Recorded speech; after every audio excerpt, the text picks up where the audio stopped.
অন্তর্বর্তী সরকারের আইন, বিচার ও সংসদ বিষয়ক উপদেষ্টা ডক্টর আসিফ নজরুল বলেছেন, রাজনৈতিক ব্যক্তিদের গণতান্ত্রিক নির্বাচন আর শিক্ষার্থীদের দেশ সংস্কারের আকাঙ্ক্ষা এই দুই প্রত্যাশা পূরণে কাজ করবে অন্তর্বর্তী সরকার।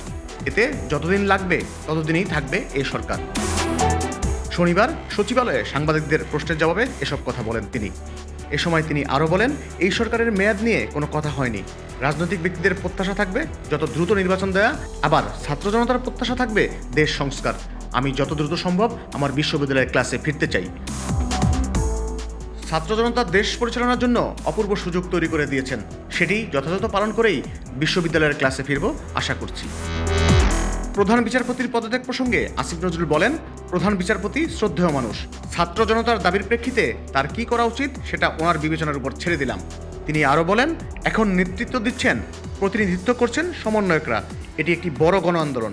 এই আন্দোলনের মাধ্যমে 16-17 বছর ধরে ক্ষমতায় থাকা একটি সরকারকে পালিয়ে যেতে হয়েছে। ফলে ওই রকম জায়গা থেকে চাপ এবং প্রত্যাশা আসার পর প্রধান বিচারপতির কী করা উচিত তা ওনার উপরেই ছেড়ে দিলাম।